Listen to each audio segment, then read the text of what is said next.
তালাক দেওয়ার পর অন্য স্বামীকে গ্রহণ করতে পারবে কি? যদি কোনো মেয়ে লোককে কেউ তালাক দেয়, খুব ভালো করে শুনবেন, কাজ লাগবে। তালাক দেওয়া তো সব থেকে ঘৃণিত কাজ। তালাকটা হয় কখন? এটা হয় রাগারাগিতে।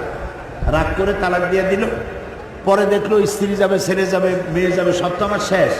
তখন এক হুজুরের কাছে যায়, হুজুর রাগের মাথায় তালাক দিছে। আরে বেটা, রাগের মাথায় তালাক না দাও, তালাক দেও নাই, তালাক দিছো কি প্রেমের ঠেলা? ভালোবাসার চলে কেউ তালাক দেয়? রাগ হয়েই তো তালাক দেয়।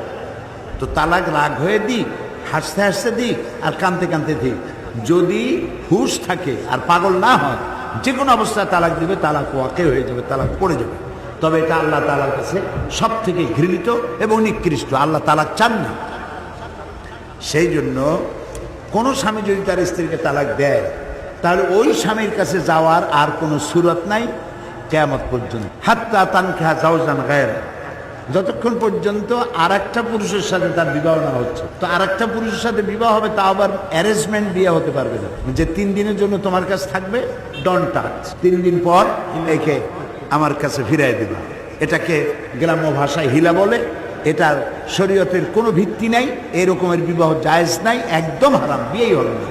তালাকের শর্তে যদি বিবাহ করে তো বিয়েই হবে না। প্রথম স্বামীর কাছে ফিরে আসার রাস্তা একটা, সেটা হলো আর একটা পুরুষের সাথে বিয়ে হবে। সেই পুরুষটা যদি ঘটনাচক্রে তালাক দেয়, অথবা ঘটনাচক্রে মারা যায়, অ্যারেঞ্জমেন্ট হইতে নয়, ঘটনাচক্রে মারা গেছে, অথবা ঘটনাচক্রে তালাক দিছে, তাহলে ইদ্দাত পালন করার পর প্রথম স্বামীর কাছে আসতে পারবে। নইলে প্রথম স্বামীর কাছে আসার আর কোনো রাস্তা নেই।